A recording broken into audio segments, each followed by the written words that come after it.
Assalamualaikum warahmatullahi wabarakatuh. Kami dari kelas C, saya Nixon Harun Andalas dengan NIM D100210134.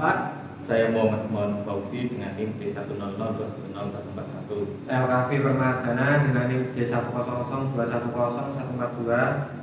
Kami di sini ingin menyampaikan hasil diskusi kami mengenai cara pengukuran poligon. Di sini kami mengambil poligon tertutup.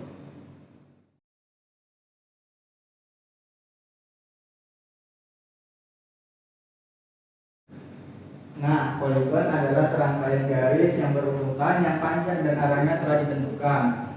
Nah, bagaimana sih cara menentukan titik poligon? Ini ada beberapa syarat untuk menentukan titik poligon. Yang pertama, tidak terlalu banyak sudut.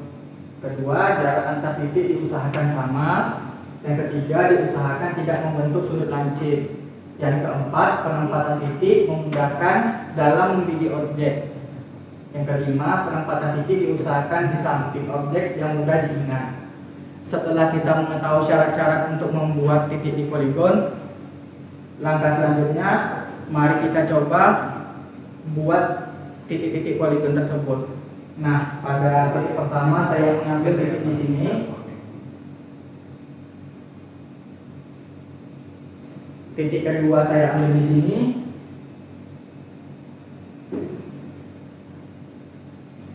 Titik ketiga saya ambil di sini. Titik keempat saya ambil di sini. Pengambilan titik-titik ini diharuskan memenuhi syarat dari penentuan titik-titik poligon yang saya jelaskan tadi. Mengapa saya mengambil titik ini? Bisa dilihat bahwa tidak terlalu banyak sudut, mudah untuk membidik objek, terus jarak antar titik pun relatif sama, dan juga tidak terhalang objek lain. Jadi begitulah cara menentukan titik poligon.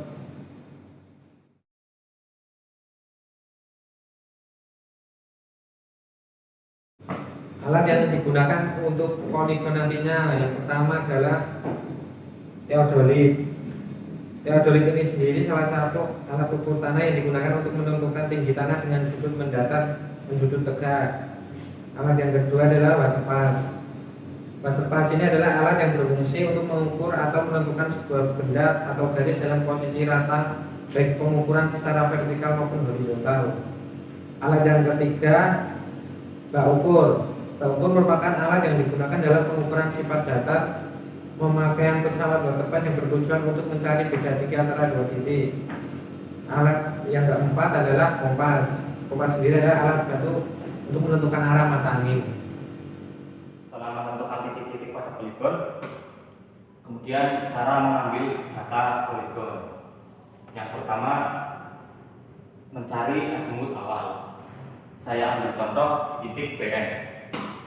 Cara mencari azimut awalnya itu dengan cara saya mencoba sudut ke arah utara, kemudian mengarahkannya ke titik selanjutnya. Maka akan diperoleh sudut sebesar alfa. Untuk azimut sendiri itu arahnya searah jarum jam. Jadi untuk memperoleh azimutnya yaitu dengan cara 360 dikurangi alfa tersebut.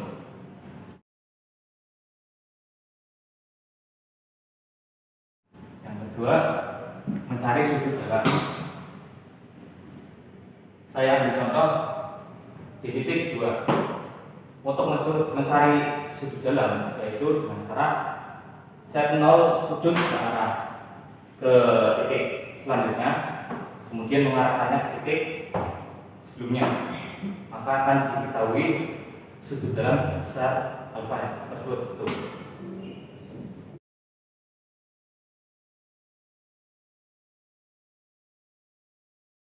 Kemudian yang ketiga, mencari jarak antar titik. Untuk mencari jarak antar titik itu dapat diketahui dengan cara melihat BA dan BB yang tertera pada alat. Kemudian mengolahnya menggunakan rumus. Rumusnya yaitu BA min BB dikali 100.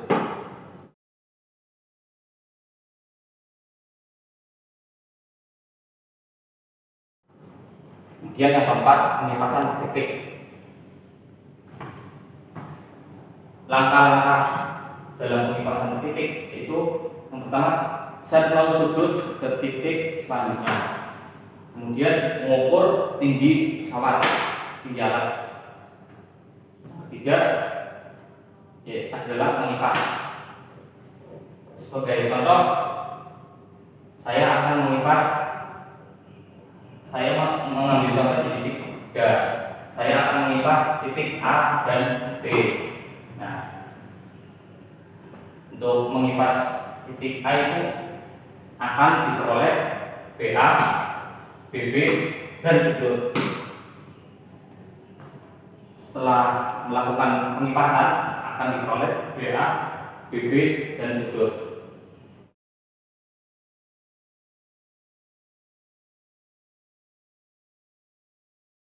Yang kelima adalah mengolah data.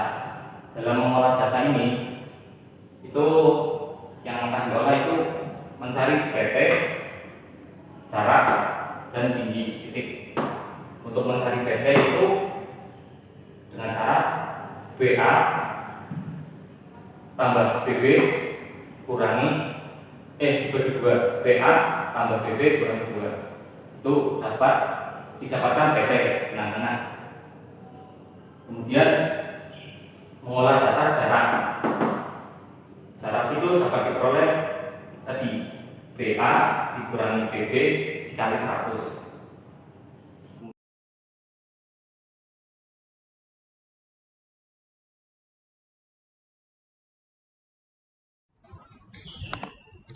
Jadi setelah memperoleh benang atas, benang bawah, tinggi pesawat, dan juga sudut, kemudian dilakukan suatu olah data untuk memperoleh benang tengah dan kemudian diolah lagi untuk memperoleh jarak. Sebelum memulai penggambaran peta, terlebih dahulu melakukan perhitungan koreksi sudut dan koordinat. Fungsi dari perhitungan koreksi sudut dan koordinat yaitu agar mendapat sebuah sudut dan koordinat yang sempurna, sehingga peta yang digambar nantinya akan lebih akurat dan presisi. Yang pertama, koreksi sudut. Langkah pertama dalam koreksi sudut yaitu menghitung kesalahan sudut. Menghitung kesalahan sudut dengan cara selisih jumlah sudut dalam dengan jumlah sudut sesungguhnya. Nah, jumlah sudut sesungguhnya itu jumlah titik dikurangi 2 dikali 180. Jadi nanti total sudut dalam itu selisihnya berapa dengan tadi jumlah sudut sesungguhnya berdasarkan jumlah titik poligon. Kemudian yang kedua, menghitung koreksi sudut. Menghitung koreksi sudut yaitu dengan cara selisih sudut tadi dibagi banyaknya titik. Nah, setelah itu yang ketiga, menentukan sudut terkoreksi. Untuk sudut terkoreksi itu rumusnya sudut ditambah dengan hasil koreksi sudut tadi, nanti itu akan diperoleh sudut terkoreksi. Kemudian azimut. Untuk azimut juga sama, yaitu azimut ditambah dengan koreksi sudut dikurangi 180 derajat. Kemudian koreksi koordinat sumbu X atau absis. Yang pertama-tama mencari D sin azimut di setiap titik. Kemudian yang kedua, menjumlahkan D sin azimut di setiap titik tadi dijumlahkan. Kemudian yang ketiga, hasil penjumlahan D sin azimut tadi dibagi dengan banyaknya titik. Kemudian akan diperoleh absis terkoreksi, yaitu dengan cara sumbu X mula-mula ditambah dengan hasil penjumlahan absis dibagi banyaknya titik. Kemudian koreksi koordinat sumbu Y atau ordinat. Yang pertama, menentukan D cos A di setiap titik, kemudian menjumlahkan D cos A tadi, menjumlahkan semua D cos A di masing-masing titik. Kemudian hasil penjumlahan D cos A tadi dibagi dengan banyaknya titik, kemudian akan diperoleh ordinat terkoreksi, yaitu dengan sumbu Y mula-mula tadi ditambah dengan hasil penjumlahan ordinat dibagi banyaknya titik. Kemudian baru bisa dibuat peta. Sekian. Nah, kemudian yang keenam adalah menggambar. Nah, produk dari pengukuran poligon ini yaitu sebuah peta. Jadi maka akan diperoleh sebuah gambar peta.